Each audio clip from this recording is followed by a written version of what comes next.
So the data do not back the president up here.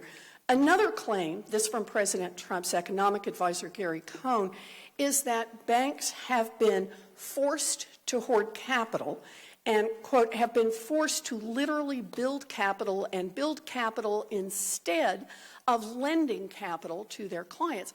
Now, Chair Yellen, when regulators impose a capital requirement on a bank, does that requirement prevent the bank from lending out that capital? Or in other words, is a capital requirement a reserve requirement? Can banks do whatever they want with that capital, including lending it? It's not a requirement that they take money and stick it in a safe where it can't be used. It's a requirement that they finance the lending that they want to do with a certain amount of capital and not only with debt. So the capital is used to make loans. Good. So the president's chief economic advisor is wrong about that pretty basic fact.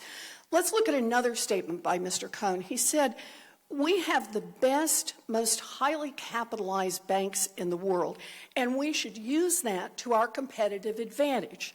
But on the flip side, we also have the most highly regulated, overburdened banks in the world."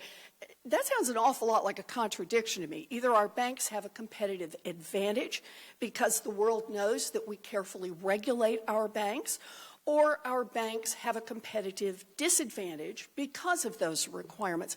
So, Chair Yellen, which one is it?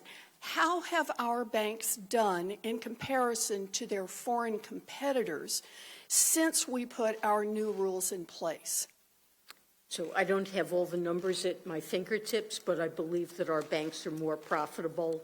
As I mentioned, they have higher market values relative to their book values, and they are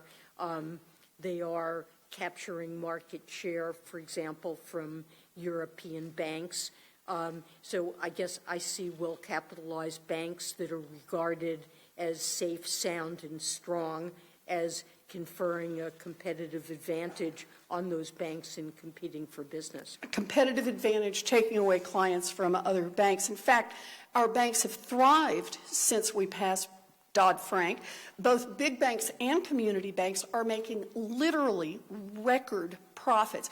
Mr. Chairman, I would like to submit for the record the most recent quarterly report from the FDIC to show that banks of all sizes are more profitable than ever, as well as this Wall Street Journal article from November entitled, "U.S. Banks Report Record Profit in the Third Quarter." May I do that? Without objection. Thank you, Mr. Chair.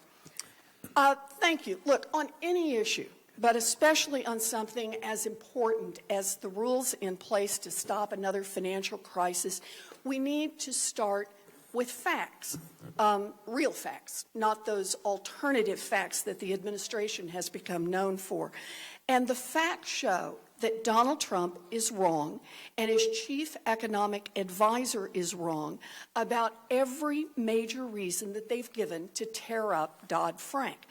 Commercial and consumer lending is robust, bank profits are at record levels, and our banks are blowing away their global competitors. So, why go after banking regulations? The president and the team of Goldman Sachs bankers that he has put in charge of the economy want to scrap the rules so they can go back to the good old days when bankers could take huge risks and get huge bonuses if they got lucky, knowing that they could get taxpayer bailouts if their bets didn't pay off.